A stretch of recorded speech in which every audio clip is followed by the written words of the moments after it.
Welcome, fellow horror hounds, and welcome to the latest episode of Talk and Stalk, your unholy home for horror. I'm your host, as always, Barry, and today I have a very special guest.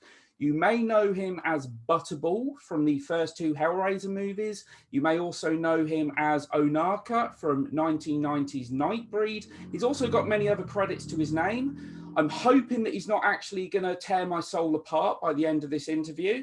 That is Simon Bamford. Hello, thanks, Barry. Good to be here. Really great to have you here. We've had a few technical problems getting to this stage, haven't we? It's almost like, the fates had it in for us or something. But yeah, a lot of technical problems.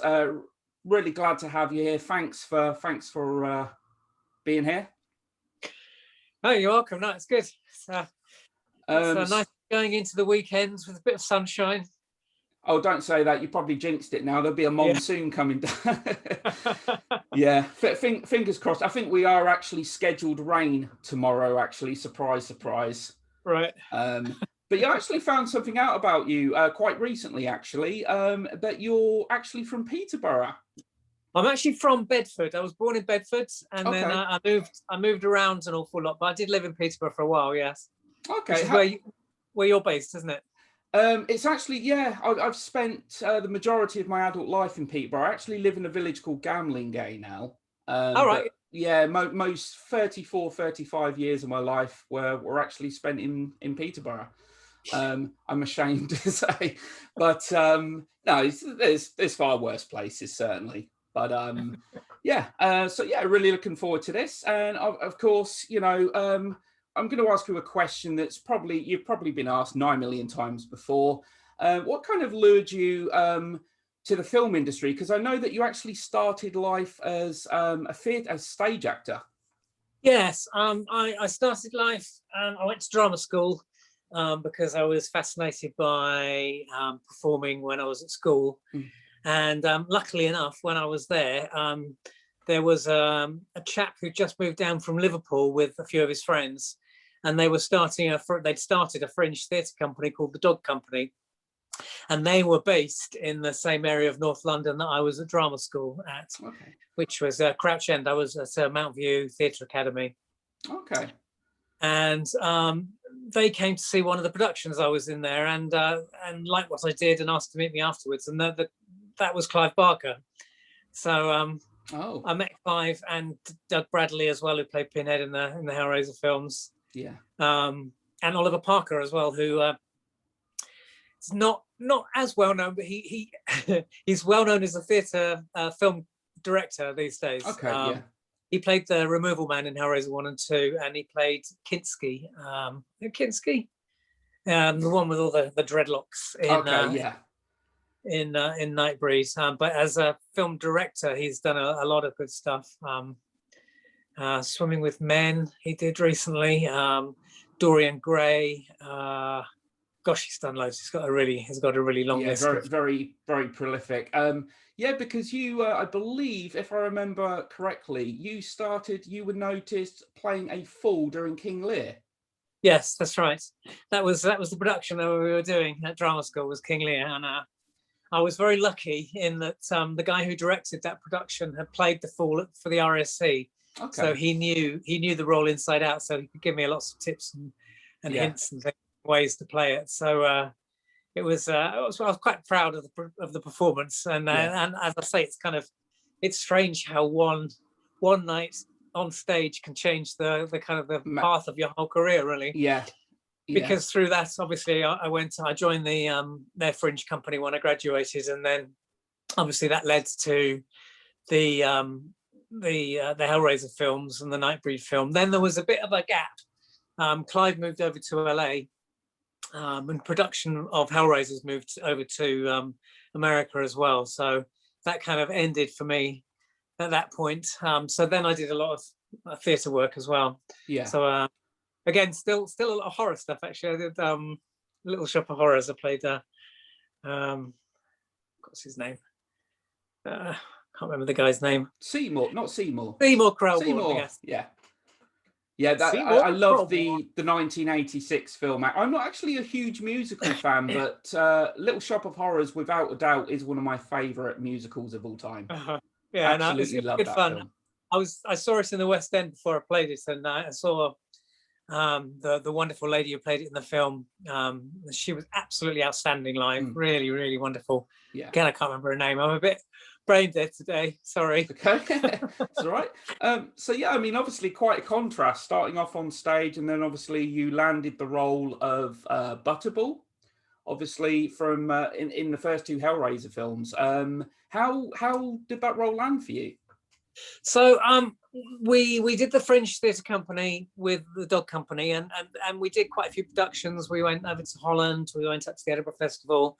We had season at the Cockpit Theatre in London, but it wasn't making us any money. So eventually, we kind of realised that we had to make a living from our art, from our performing. So the company was disbanded, and for 2 years, I went off and did a few bits in theatre, and then I just rang Clive out the blue to see what he was up to, because I knew he'd had the Books of Blood published by then. He had a great party we went to. And I just happened to time it at the right time. And he said, I'm just about to. He said he had a couple of screenplays made into films, and he wasn't very happy with the way that they turned out. So he managed to persuade the production company to let him write and direct the next one. Yeah. And he said, do you want to play a monster in it? And I said, yeah, that'd be all right, thinking it would be a tiny little film that nobody had ever seen. And, and here we are 35 years later, still talking about it. Did you ever imagine that this would obviously go on to become, you know, a really popular horror film, and obviously a cult following? The longevity of it has been incredible. I mean, it takes me all around the world regularly. I'm obviously not this last year because of COVID, but I usually get to go to the States 4 or 5 times to conventions and things over there. And wow, I've been over to Germany to shows and talking about it. And we've had invites to Australia. Yeah, it's crazy. It sounds like you've done more traveling than Christopher Columbus, which is really good. I mean, as you said, nice. Impeccable timing. You know, the telephone call, and you've become part of horror history. Now, obviously, I didn't know this because I've never actually read the novel, but I found out recently that in the novel, Butterball was actually the lead Cenobite. I've done what I can't remember, to be honest. I can't remember. Have you read it? It's the Hellbound Heart it was based on. Yeah. But I haven't read it for donkeys years now. So he was the lead, was he? Yeah, apparently so. And I've actually got a question from someone. There was actually a friend that found out that I was doing this interview, and he had a question, and it was the very question that I was going to ask you. Apparently, in the original script, Butterball had lines, but it was made impossible because I'd imagine you couldn't really talk through the costume. Yeah, no, that's right. So the three of us had lines. The female Cenobite, myself, and Pinhead had dialogue. And we had, so I went down to Pinewood, we did some test shots and things on the makeup, and that was all fine. And I hadn't really, but what they didn't test then was the teeth. Okay. So when we first started shooting, we actually shot it, although the production company was based at Pinewood, we shot the first one at Cricklewood Production Village, which doesn't exist anymore. Okay. And they put all the makeup on, and it was like 2 or 3 inches of foam latex. So it was really big mask. It had no eye holes in it, so I was completely blind once I was in it. It had no ear holes, so I was virtually deaf. Yeah. Had no nose holes, so I could only breathe through my mouth. Wow. But then the clincher, which was fine, the clincher was that they then had these really grotesque false teeth, which were they molded my teeth, and they fitted exactly on top of my teeth. Okay. But it meant I couldn't close my mouth, so I was like, and tried. Yeah. And all of my dialogue was plosives, so P's and B's. And I think perhaps we prefer you and impossible and lines like that. And I realized that if you can't put your lips together, you can't say a P or a B.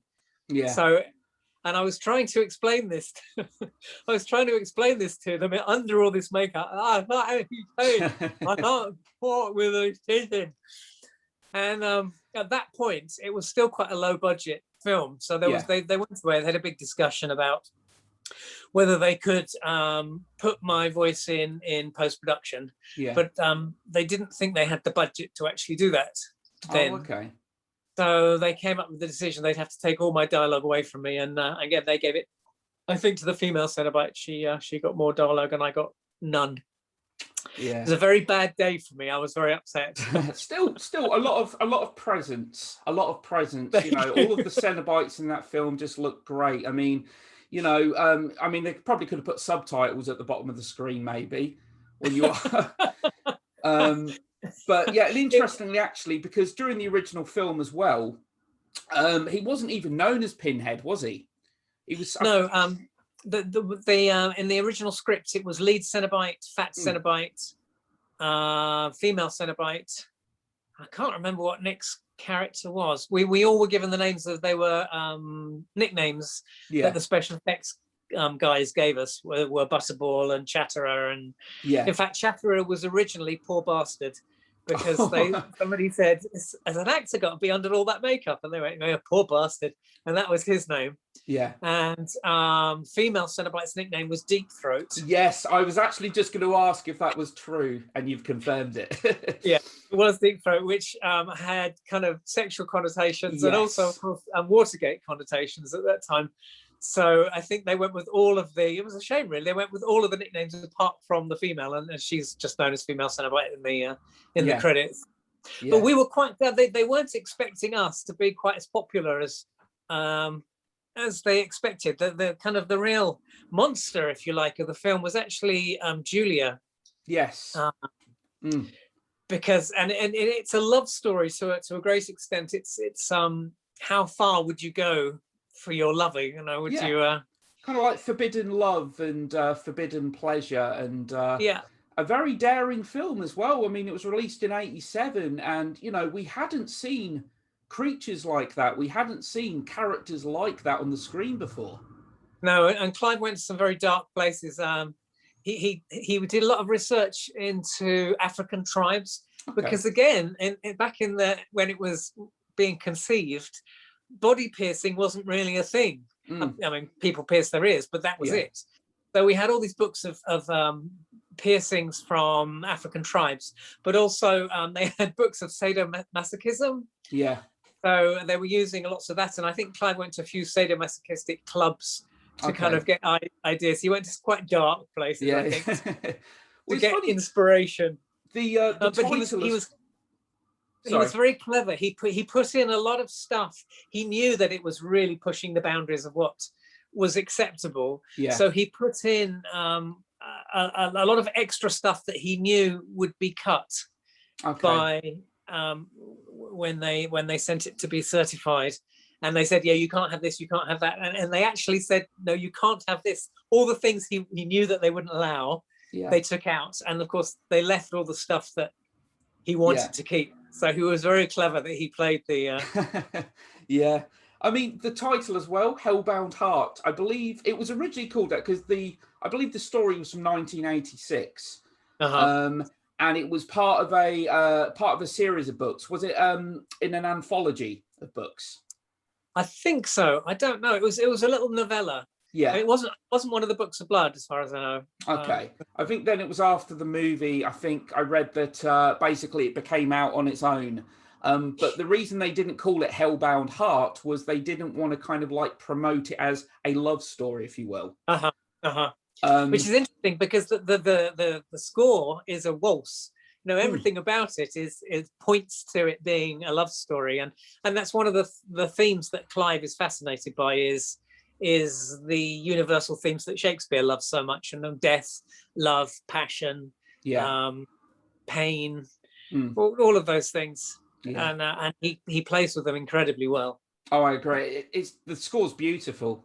It's kind of haunting but beautiful at the same. It's a fantastic score, and when great horror themes get talked about, everyone obviously talks about Halloween and the fog. Sorry, but I think Hellraiser is up there.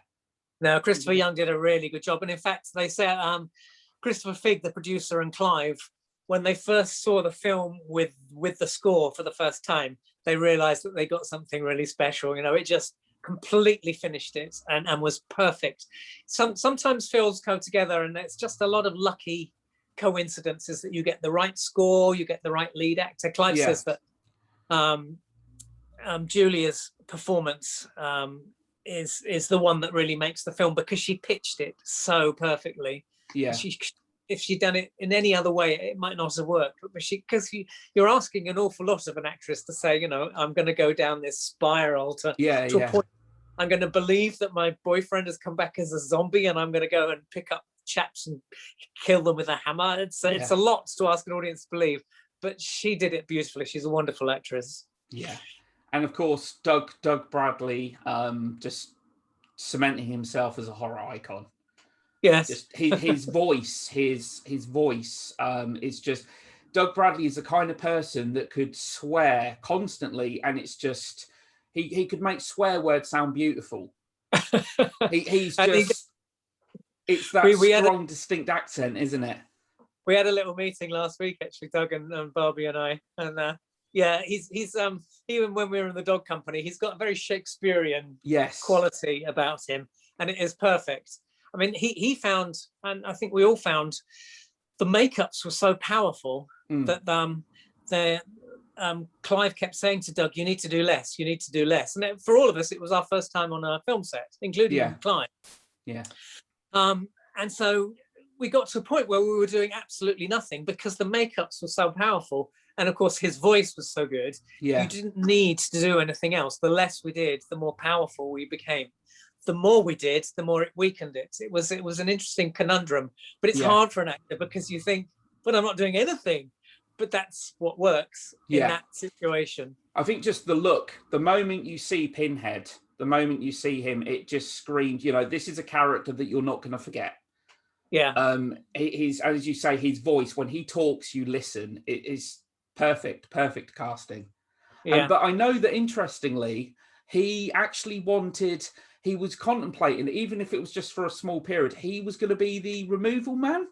Yes, that's right. He wasn't sure, because again, we didn't know it was going to be a huge success. He wasn't sure if it'd be better to have his face on camera so he could use it for a show reel rather than playing something where his face was kind of distorted. So yeah, he very nearly made completely the wrong decision, but thankfully he didn't. In which case, it probably would have been Ollie Parker who played the lead Cenobite. Okay, it's like you said, less is more as well, because in the first movie especially, the Cenobites don't get a huge amount of screen time, but the most important thing is they leave an impression. They make an impact within that time. Yeah, no, that's right. And we're well down on the cast list when you look at the first Hellraiser, and then we were on the second one, way up on it suddenly. Yeah, and realised how impressive and how much of an impact they were making on the people seeing the film. So yeah, because I know that I think it was $1 million it cost around to make, but I think it was around 20 million.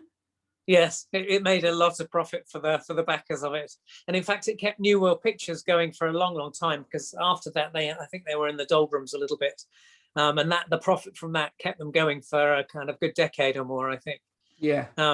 I think it started off at 700,000 was the initial budget, and then when we sent the rushes over each day to the States, and when they saw the rushes of the Cenobites, they realised that they got something quite special, so they rewrote the ending so that there could be a sequel, and there was a lot of big changes happened. And the big beast that flies away at the end, that was added as well. The trap becomes. Okay, yeah, because the sequel came out just the year after, wasn't it? 88, I believe, was it? Yes, that's right. So it went into production presumably quite quickly after the first film. Yes, I think we filmed the first one, I think in March, and then we went, I think November the following year, or no, the first one was in November and the second one was in March the following year, and then we did Nightbreed the year after that. Yeah. So and how do you feel about the sequel? How do you put the sequel up there with the first film? I think the first, yes, I think I do actually. I mean, they're very different in that the first one is really set in one house. Yeah. And it's almost like a staged production. And it's very psychological, whereas the second one kind of blows all of that apart, and you have these big Escher paintings of hell. Yeah. You have a lot more special effects. Yeah. But I think the second one works almost as well, if not as well, as the first one, which is rare. It's rare for something that has such shock value with its images. Yeah. Because it's very difficult to better that. Yeah. Because you go back and you see the sequel. Well, how can you up on what you've done? Yeah. but they did it quite well. I think they did it well. I Yeah. wasn't as keen on the third one. I was terribly biased because I wasn't in it, but I think they rather belittled the Cenobites. You know, anybody in New York could become a Cenobite, it seemed, whereas before they were these mystical high priests of hell that, you know, had been around in the circles of hell. Yeah. Whereas suddenly by the third one, oh no, it's all right. You just had to be hit by a pinhead and you could become a Cenobite. And yeah. In all honesty, none of the Cenobites in the, you know, I thought Hellraiser 3 was okay, but none of the Cenobites that came after, to me, come anywhere close to the Cenobites that we got in the first two films. You know, and to me, they're the characters I think of when I think Hellraiser. And it's like you said, yeah, Hellraiser 2 come out just a year after, and for a sequel to come out so quick to kind of like, I wouldn't say the word rushed, but into production to turn out as good as it did. We had the same crew. I mean, we had pretty much the same cast and the same crew. Yeah. On all three films, actually, Nightbreed as well. So by the time we got to Nightbreed, we all were very comfortable with each other, and we kind of understood how each other worked and stuff. So did it feel really weird? Because I'd imagine, you know, as Butterball, did it really seem? Because I know Doug Bradley said that he couldn't see himself anymore. He was looking at himself, and did it feel weird wearing? Doug had a problem in that he had black contact lenses. So once they put the contact lenses in, and all of the sets were very kind of gloomy and dull and dark, and usually filled with smoke, it was very difficult for him to see. But for me, it was impossible to see because I had no eye holes in the makeup. Oh, that's true. It was very, very claustrophobic. We were in makeup for like 4 a.m. every day, and so they would finally glue it. They used surgical super glue to glue it to your face. So they would finally glue it on about 7, 8 in the morning. And once I was in it, that was it. I was in it for the day. So it never came off. Yeah. So and presumably very hard to move. I'd imagine you didn't really have much mobility. Well, the body was like a bell. So I was like a kind of a donger in a bell inside it. It was a hollow fiberglass thing. Yeah. Because it had this big wound that I could get my whole hand inside. So they needed somebody skinny to play somebody large, so that they could have this big wound in the stomach. Yeah. So the moving around wasn't so bad. Going to the loo was difficult because I was blind, so I had to be kind of taken there, and then I had to kind of feel the urinals and stuff, which obviously wasn't nice. Yeah, I can imagine that was quite the experience. Yeah. I seem to remember I didn't go, man. I made sure I went before they put the head on for the first time. I think the cast was great in the film. The cast was great. The interesting thing was we didn't get to meet them because we were always in makeup for 4. Okay. And they didn't turn up until they rocked in about 8 o'clock.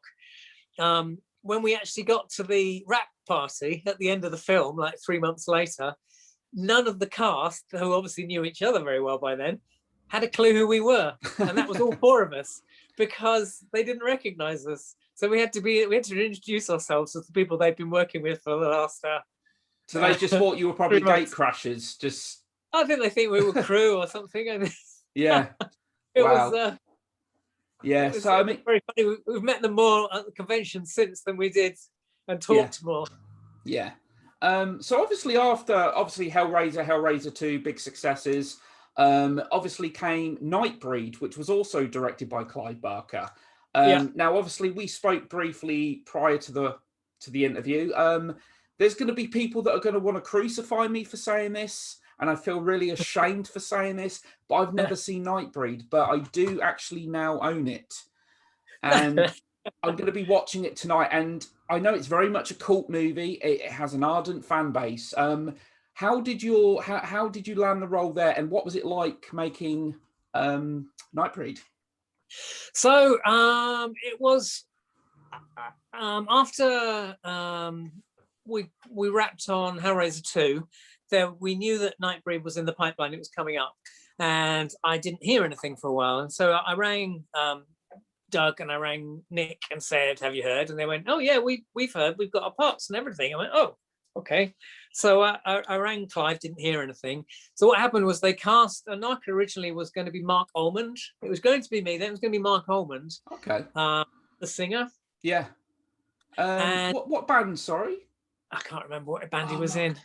Yeah, his name's ringing a bell and I can't place what band he, but He just, at the same time, he just signed with Sony Records, and they wanted him to have a softer image, and they didn't think being in a Clive Barker movie would help that.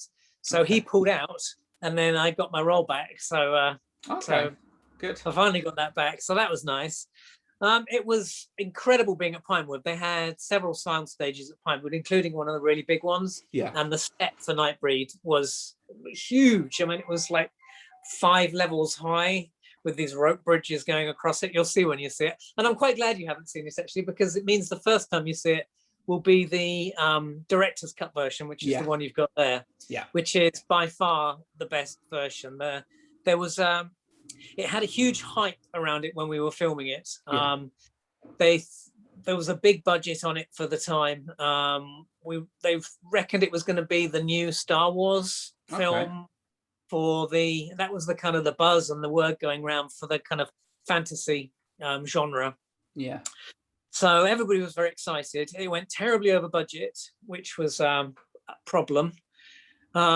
So in the end, they had to ask us if we'd mind working for free for some of it at the end, because they weren't going to be able to finish it. But then about 3/4 of the way filming through, we were working for Morgan Creek, and they changed the executive producer was changed on it. The guy who originally was our executive producer completely understood Clive's concept of the film, which is that the monsters are the goodies, the humans are the baddies, and it's about the persecution of anybody that's different. So it's a and that is the complete crux that the whole film kind of falls upon. The monsters are the goodies. They just want to hide themselves away. They're happy to get on with their lives, but then the humans come in and mess it all around. But sadly, the new executive producer that came in didn't understand that concept. Said, no, you can't have the monsters as goodies. What are you talking about? That's rubbish. You can't do that. And this is a Clive Barker film. He makes slasher films, so he obviously didn't really understand Clive either. No. There's no slash. Yeah, Hellraiser is not a slasher movie at all. I know. Yeah. So he sacked Clive's editor, which we had all the way through the first 2. Who Clive he made him change all the scripts, and they completely messed the film around. We had a big opening night at Leicester Square. With a kind of the posters outside and the pictures, and with a big party beforehand. And it was the first time any of us had seen it. And I was so gutted. I mean, Clive was very generous to me. Every scene that I filmed was in the film. I didn't end up on the cutting room floor at all, but it's just that the script he sent through, the screenplay was absolutely beautiful. The book it was based on, Cabal, was beautiful. It was so moving. Yeah. And then this kind of hodgepodge Frankenstein of a movie came out, and it just wasn't what we'd filmed.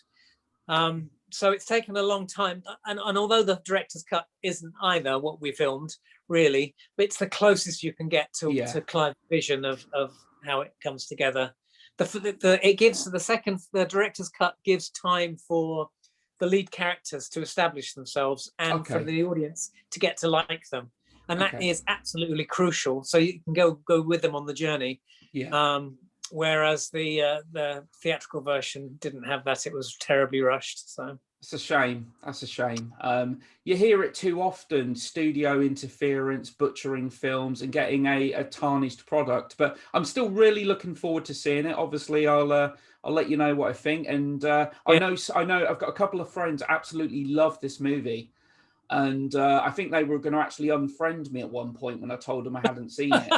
Because I've seen so many horror films over the years, everything from 1920s Cabinet of Dr. Caligari up to modern. But for some reason, Nightbreed has always somehow escaped me. And I wanted to watch it prior to the interview. I actually wanted to watch it so I could talk about it to you.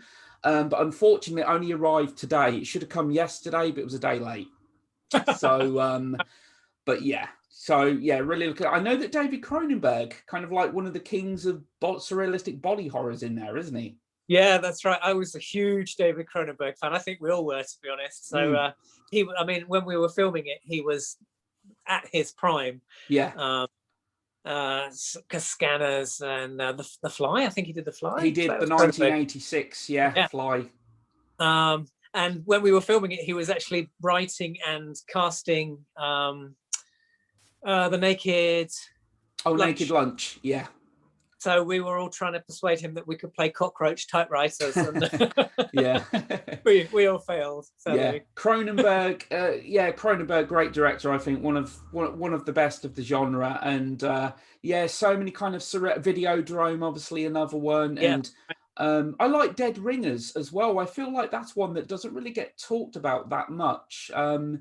I don't know how Jeremy Irons didn't get Oscar nominated for that film. I think he gave a great performance. He did. No, he did. Yeah, no, it was wonderful.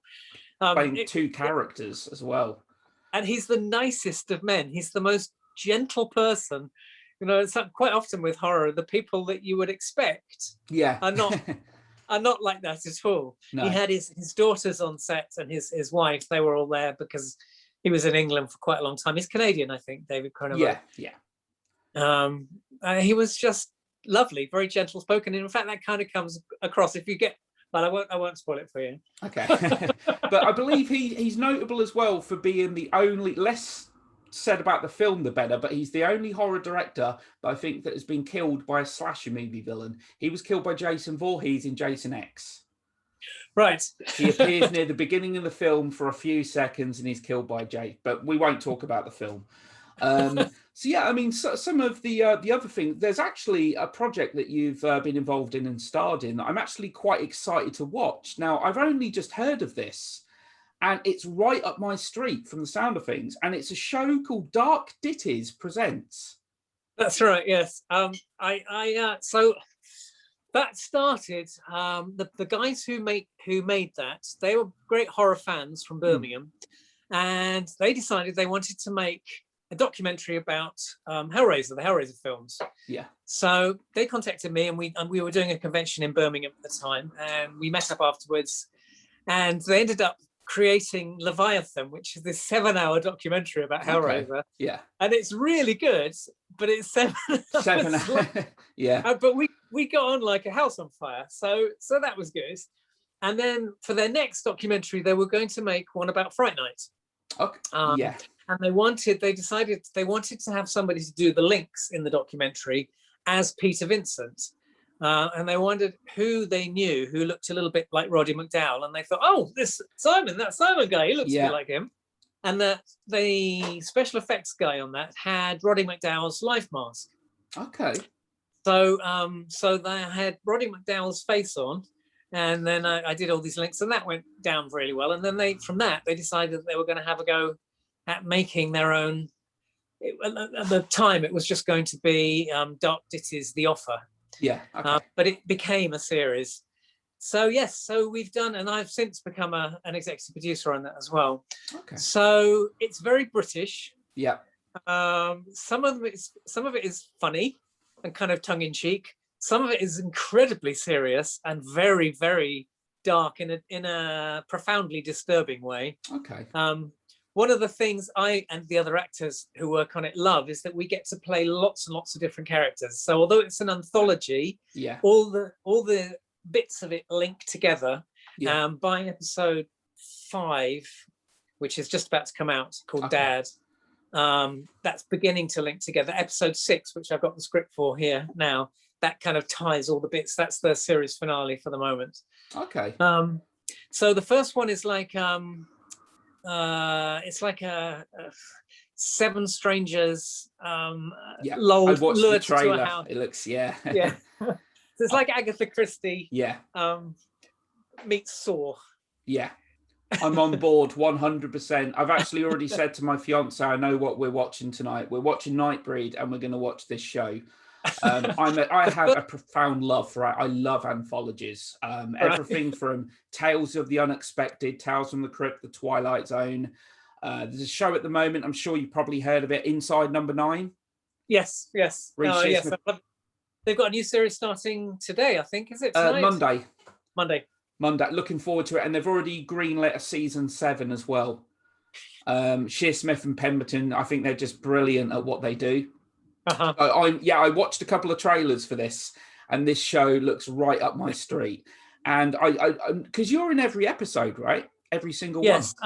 myself and Bruce Jones, who was Les Battersby in Coronation Street. Oh, okay. Awesome. Yeah, we're both. So I get to play an investment banker in the first one. The first one is a little bit rough and ready around the outside, but I think it still works. The second one, I play an old lady called Mrs. Wiltshire. I play a 95-year-old woman, and Bruce plays my husband. So that's strange. Yeah. And that's kind of a dark, disturbing horror film with some kind of social relevance to it as well. Then the third one, I play somebody who's stolen, an accountant who's stolen from the mob. Oh, okay. Just a small part I had in that, and that introduces some new actors as well. So that's where the core of actors come. Then the fourth one is The Witching Hour. So it's about a TV series that do these kind of hauntings. Okay. And it all goes horribly wrong. Yeah. For them. Awesome. And I play a spooky groundsman, gardener on that one. And the fifth one, which is the one about to come out, is called Dad. It's set in the future. Everything that has happened in the first four has happened. Okay. And it's now in the future, and there's been a zombie apocalypse. Oh, okay. And there's these 4 or 5 guys trying to find shelter from the zombies. Come across this house, which funnily enough is the house from the first one. Oh, so they're all connected. They're all interwoven. Everything slowly connects together. Yes, oh, brilliant. You watch the first 2, you think, well, no, this is never going to connect, but it does. It does all connect. Yeah, great. And the fifth one is lovely. It has, so it's a zombie apocalypse, but also has a lot about dementia in it as well. So again, it's got a kind of social relevance. Yeah. Very, very sad. I haven't seen a cut of it yet. I'm desperate to see a cut of it. Yes. I see. And then we got. Oh, sorry. Kenneth Cranham. Kenneth Cranham's in it, isn't he? Ken's been in 4 or 5 of them, and Ken, of course, was in Hellraiser 2 as well. So yes, Dr. Chanham, I believe. Yes, that's right. Yeah. And he played the father. So what's his name's just won all the awards, the Oscar for the father. Anthony Hopkins. Yeah. But Ken played it in the West End and won the BAFTAs for it. So great. Yeah, really looking forward to seeing this show. Anthologies have made a comeback, certainly. Anthologies seem to, there's a lot of, I know the Twilight Zone was revived, and Black Mirror, Creep shows just finished its 2nd season, and so anthologies of, like, even with movies as well, anthologies have been around for a long time, and one of my favorite one of my favorite kind of like subgenres of horror and thriller. It's very British, this one. It's got a very British feel. It's almost got that kind of a Hammer feel to it. Okay, great. Yeah, I used to love the Hammer House of Horror. You'll either love it, you'll hate it. I don't think there's anybody in the middle. So, I'm interested to see what you think. Yeah. And then I'm learning another one at the moment. That's not a dark. It is a film called Mosaic. That's what I was going to ask you. Yeah. In July. And I'm playing my first detective. So because also Mark Wingetts is in the Dark Ditties, who played can't remember what character, one of the lead characters in The Bill. Okay. So and that's scheduled for, is that that's a 2022 release, isn't it? I believe. I think so. Yes. Again, it's anthology.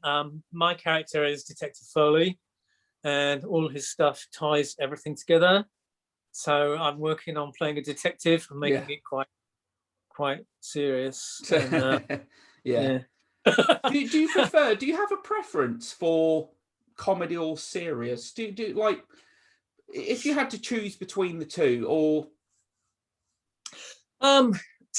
comedy is quite tough. A lot of the Dark Ditties stuff, actors will tell you that I'm a comedy actor anyway.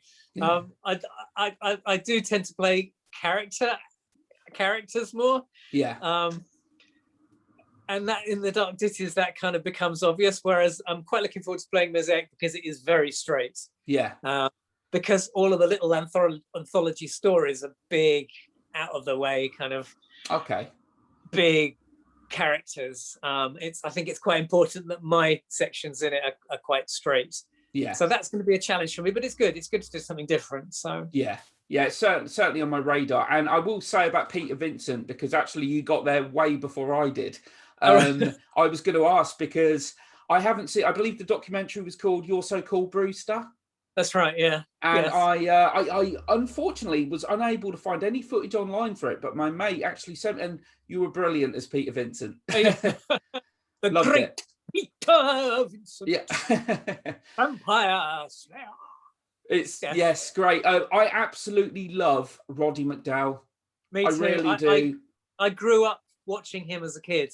Mm. And by the time I researched him a lot when we were in pre-production, and I was more of a fan at the end. And, you know, I couldn't find anybody in all the research I did who had a bad word against him. He was universally loved in Hollywood. Such a distinct... He was Welsh. Was he Welsh? Yeah, he was Welsh. He moved to the States when he was, I think, 9 or 10. Okay. Moved to New York within a year of being there. He was making his first film, How Green Is My Valley, I think, which was a film based in Wales, which is how he got cast. Yeah. And that was a time when the Hollywood studios kind of created stars and modeled them. So they saw his talents and they got hold of him, and then they kind of honed him into being a Hollywood star as they used to. His diction was absolutely perfect. Oh, agreed. It's like you couldn't mistake his voice for anyone else's. He had such a distinctive voice, and he was actually in a couple of episodes from two of my favourite anthologies. He was in an episode of The Twilight Zone called People Are Alike All Over. Great twist at the end. And The Cemetery Night Gallery, Rod Serling as well, which again is probably my favourite episode of that entire... Of course, Planet of the Apes and Columbo. I always remember him alongside Peter Falk in that episode of Columbo. Oh, yeah. Yeah. I always say it's not him that I'm playing, because I think people get upset and it seems a little disingenuous that it's Peter Vincent I'm playing. And I'm not playing Peter Vincent, the human being, either. So it's quite complicated. I'm playing Peter Vincent, the TV host. Yeah. So I'm playing... I'm playing Roddy McDowall, playing Peter Vincent, playing the TV host. Yeah. It was very quite meta. Difficult. Difficult to get my head around at the time. Yeah, but I like how they got the name as well, because it's Peter Cushing and Vincent Price, isn't it, put together? Exactly. Yeah. Are you a fan of the original 85 Fright Night?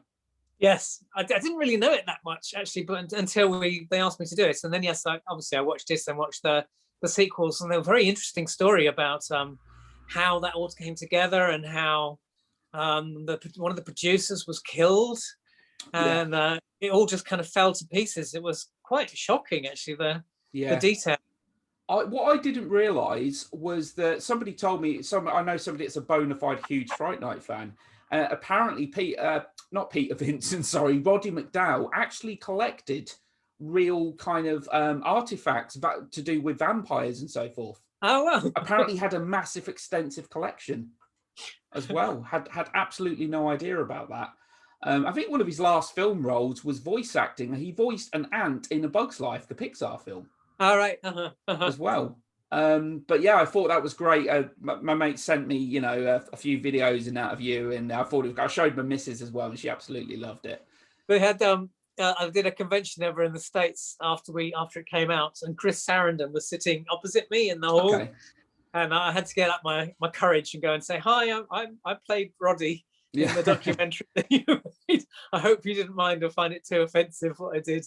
But he was lovely. He was very nice about it. So. Yeah, he's actually at the For Love of Horror convention this October, which I'm hopefully going to. I mean, Chris Sarandon is actually there. Whereabouts is that? Manchester. All right.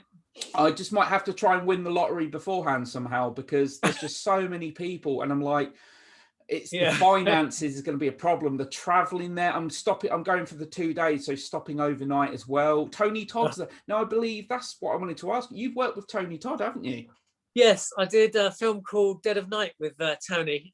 I kind of again knew him from the conventions, and obviously because of the Clive Barker tie-up as well. So we chatted a lot. He knows Doug quite well, so we've been for a few meals over in the States together. Okay. But sadly my scenes didn't. I finished shooting all my scenes in Dead of the Night the day before he was arriving from the States to film his. So we didn't actually get to cross over. But he's an amazing man. He's lovely. Yeah, a gentle giant. He's 6'5", I think. He's a really tall guy, isn't he? his hands are like shovels. They're like double the size of my hands. And his Yeah. voice is this kind of booming voice. Yeah, a very deep, commanding voice. Yeah. And again, that gets back to Clive Barker, because he wrote The Forbidden, on which Candyman is based, didn't he? Yes, that's right. That's right. Another film I love. Candyman's one of my favourite 90s horror films. And I'd like to meet him at HorrorCon. I think you can actually have a photo up with him dressed as Candyman. All right. That will be expensive. I think it's about £60, £65, but that's not too bad. It's all right. I know over in the States they've been charging like Robert Englund and Doug. Doug had this kind of Hellraiser experience where you could go into this room with him, which was all Hellraiser themed, and there was a box in the middle of the table, and there's specialized lighting, and then all this sound kind of filled the room, and the box kind of turned and opened, and as it opened he appeared behind the people and then had their photo taken with him. It was wow. But those things were like $200 each. Yeah, so 60 quid's not bad, actually. Yeah, no, that is quite good. Because I know a lot of people that have been to a lot of, I haven't really been to that many conventions, and I know a lot of people that have met loads, and I always think, how do they afford it? Like how? Because I mean, you can get like a diamond pass. I'm not quite sure what that entitles you to, but it's something like, I think it's about £150 to £200. Yeah. But I'm hopefully meeting the two Ghostface killers from the original Scream, Matthew Lillard and Skeet Ulrich, and hopefully CJ Graham as well, Jason from Friday the 13th Part 6. Matthew's done a lot of stuff, hasn't he? Matthew Lillard's done a lot of stuff outside of the mask, hasn't he? So well, apparently somebody told me that they went there with their kids a couple of years ago or 3 years ago or whatever, and he gets more people coming up to him asking him to speak as Shaggy from Scooby-Doo now. Yeah. And Scream. People associate him, he's Shaggy. But again, he's a tall guy from what I know. He's like 6'3", and Skeet Ulrich as well, I think, was supposed to come to the UK last, but obviously it was cancelled for obvious reasons. That's one of the things they say about, I'm only 5'6", but the Cenobites are actually quite small. It's one of the things everybody says when they meet us. You're tiny, what are you doing? And Barbie, who plays the female in the second one, she's like 5 foot. You know, people are expecting us to be these big characters, but we're actually quite tiny. Yeah. Jackie Earle Haley that played Freddy Krueger in the 2010. I know a lot of people hate that film and whatever, but I think he was only like about 5'5", 5'5.5", and but a thing with Nightbreed. I had a scene with Doug, and we were walking along, and because of the height difference between us, I was walking on. They had this big row of boxes. So he was walking off the boxes, and I had to walk on the boxes, trying not to fall off them, so that we were the same height for camera. How tall's Doug Bradley then, roughly? So if I'm 5'6", he must be 5'8", 5'9", I would think. Okay. Enough for me to kind of be like this. Yeah, and obviously he's also in Nightbreed, isn't he? Yes, that's right. He plays. In fact, interestingly enough, we have a kind of King Lear connection. So I'm like his sidekick. I can't remember the name of his character, but he's like the head of Midian, which is where the monsters are, and I'm like his sidekick. I'm like his fool to his King Lear. It's very, very much King Lear and the Fool. Yeah. What's your thoughts, actually? This was announced a while back, a few months ago. I'm sure you've heard about it. A Hellraiser TV series is in development. Yes. They've been talking about that for ages. So there's supposed to be a Hellraiser, I think it's HBO. It's supposed to be. Yeah, that's right. Yeah. We keep hearing about these things, and then they goes quiet, and then they disappear again. It was the same with Nightbreed. They were going to do a Nightbreed that was on the cards for a while, but then it's all gone quiet again. But also there was a Hellraiser, a kind of a new Hellraiser film, but not done by the Weinsteins, who kind of really screwed the franchise over. Yeah.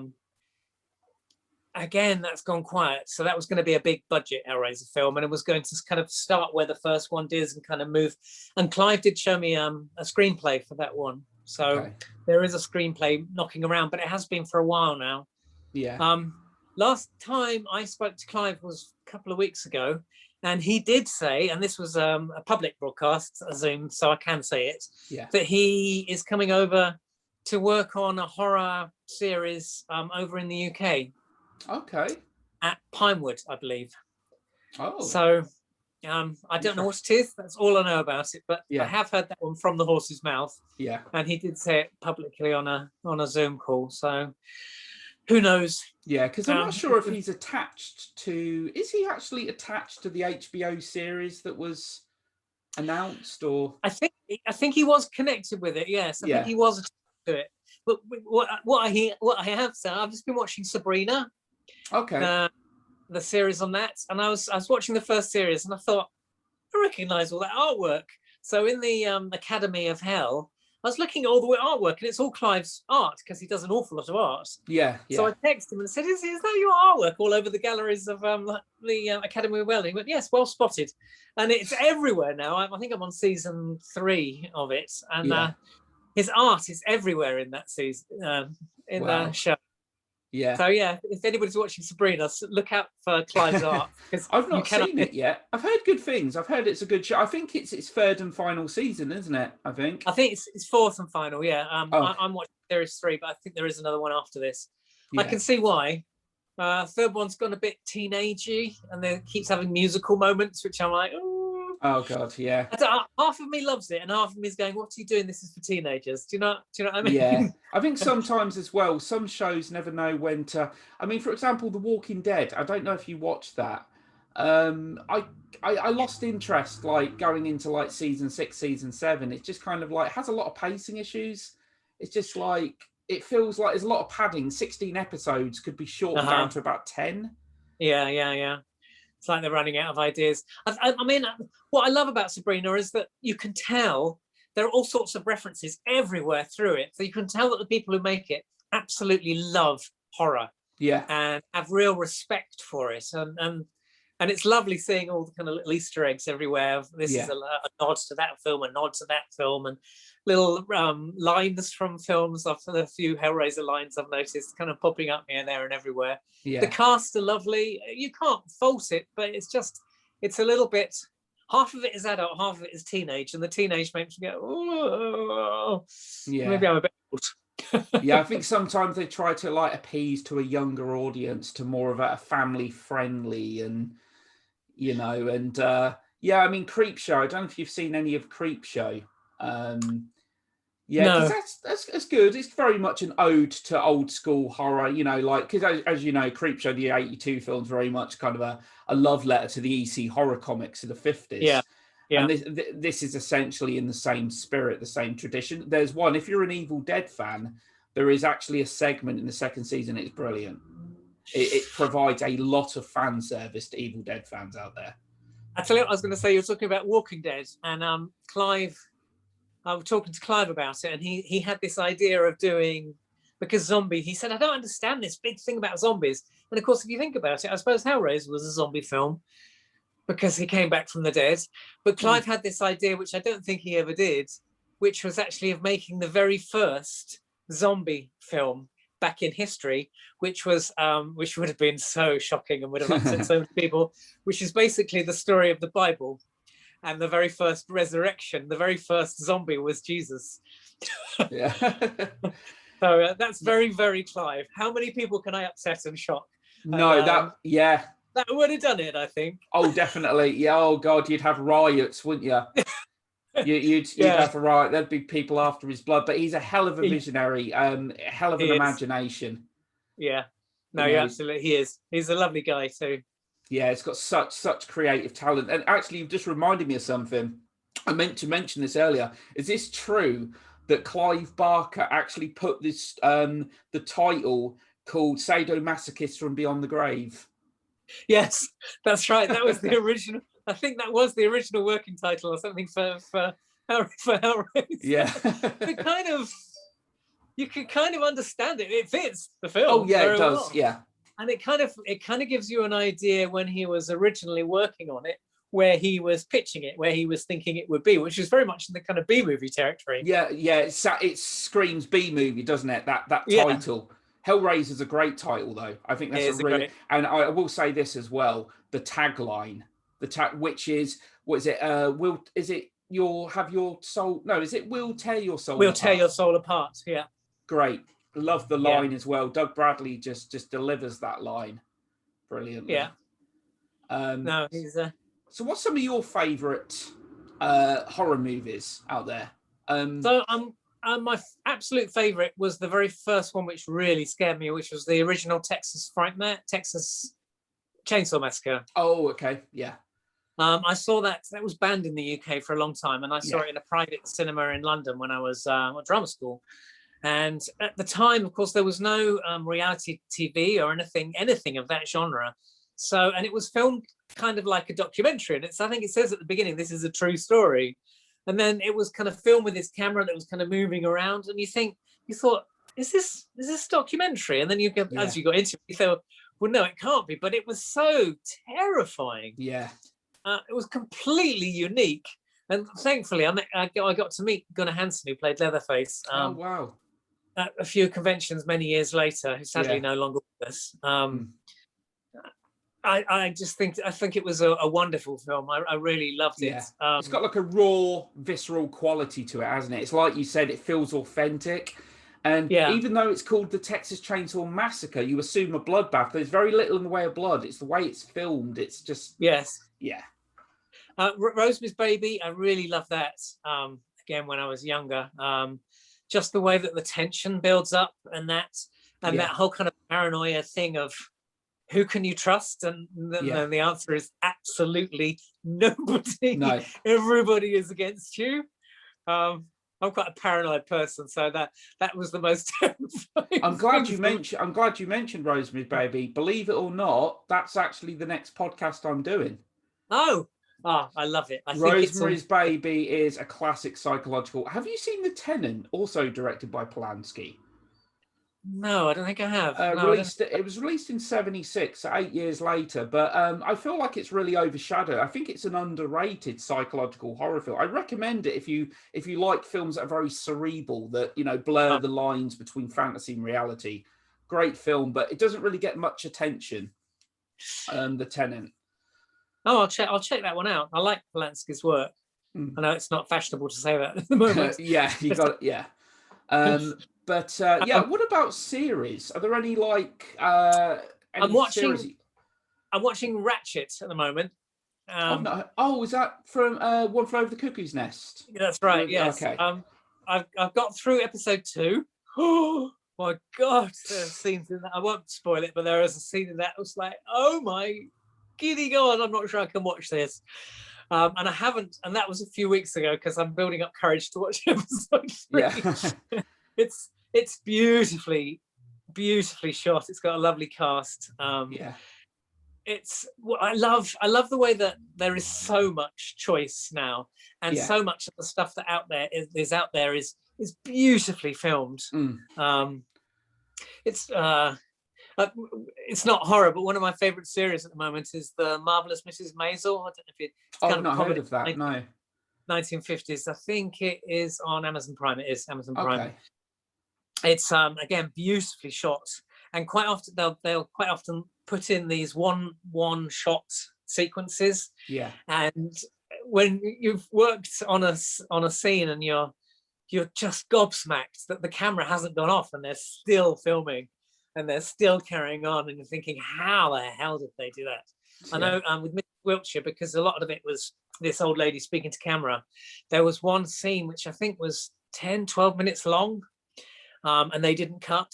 Oh, wow. And it was just this one long speech that I was giving to camera. And you start it and, you're kind of in the character and you're thinking about it. But there's part of your brain about 8 minutes in thinking, oh, shit, I'm nearly there. Don't screw up now. Whatever you do, don't screw up now. Yeah. And the closer you get to the end, you think, well, don't fuck up.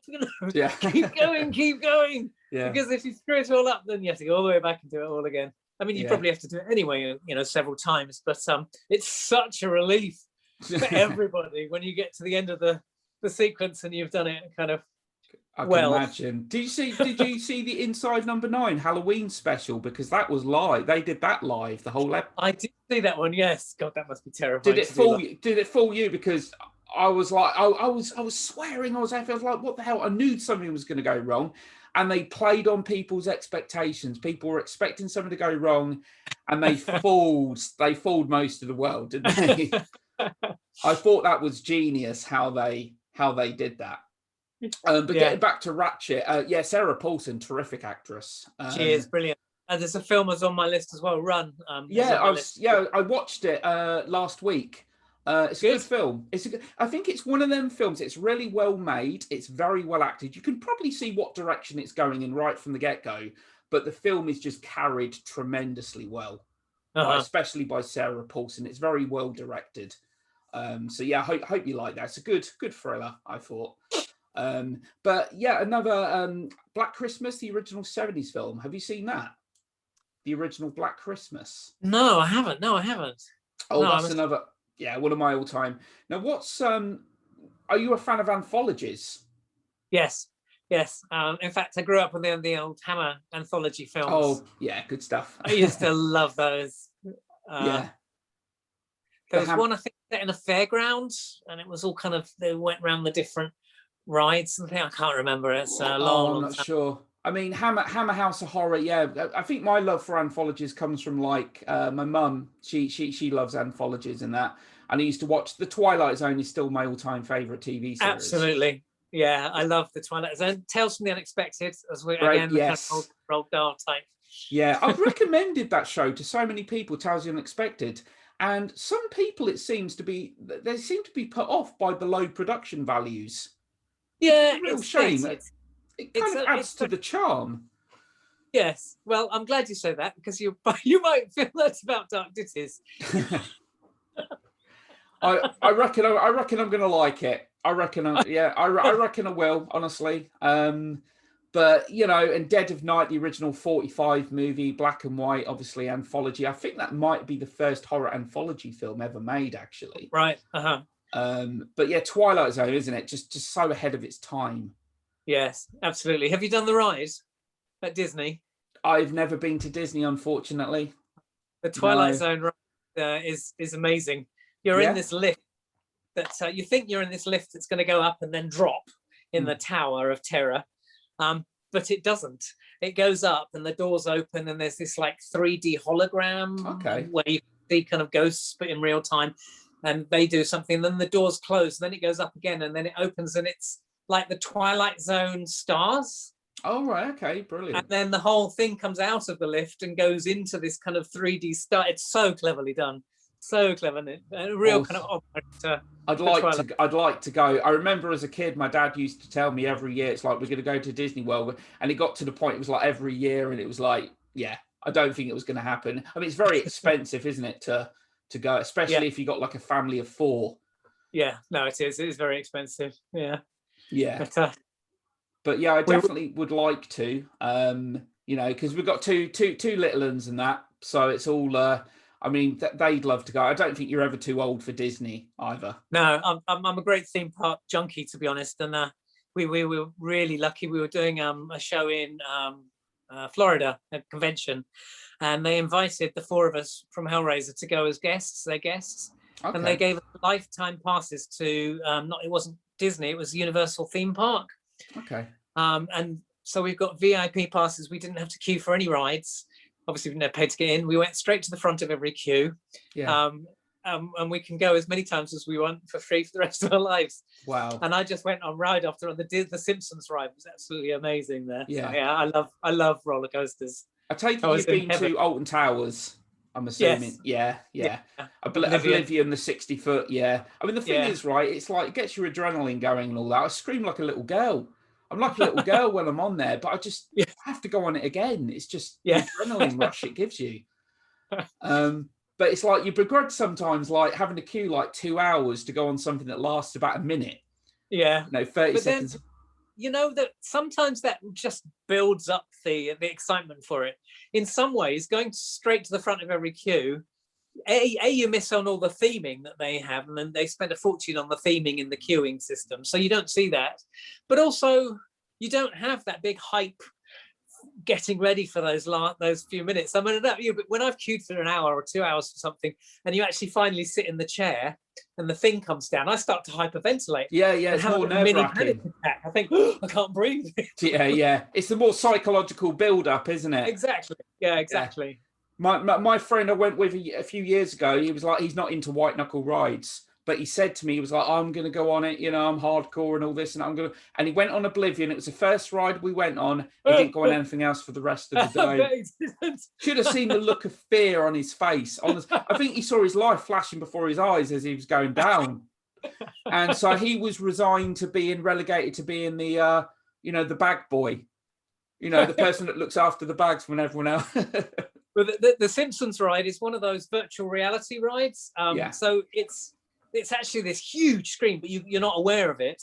But it is a roller coaster that the Simpsons kind of destroy as they go around it. And I was with Barbie Wilde, who played the female Cenobite. She grabbed me at one point and said, tell me this isn't a real roller coaster. We're not really in a roller coaster. I went, no, we're not. We're just sitting in a chair that's moving. Are you still in touch with, I'm assuming, a lot of the cast of Hellraiser? Yeah, I mean, Doug, Nick, Barbie and I meet up kind of 5 or 6 times a year at different shows around the world. And then occasionally we'll see Ashley quite often, who played Kirsty. She comes to a lot of them.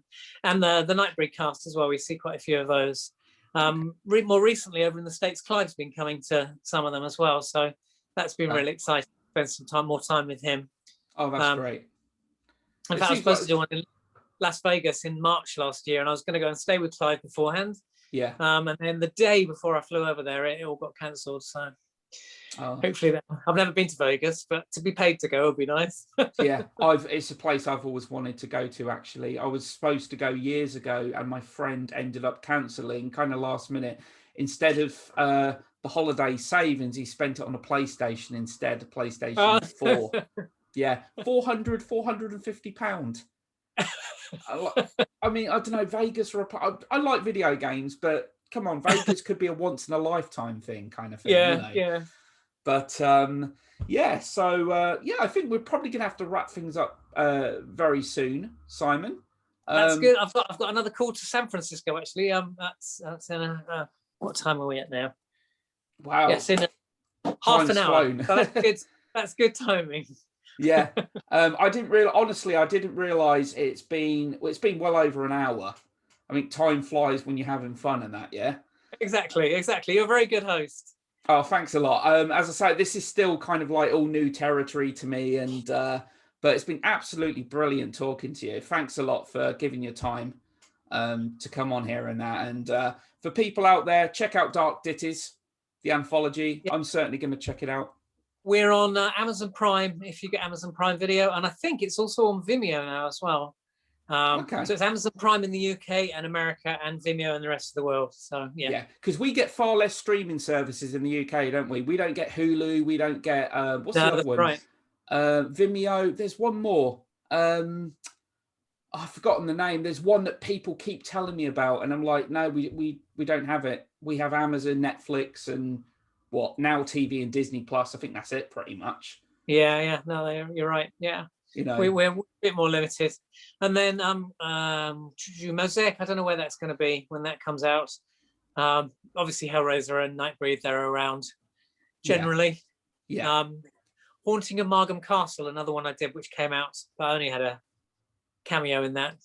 So I think I don't know where that's on. There is Starfish. There's a 2009 film as well, Book of Blood, I believe.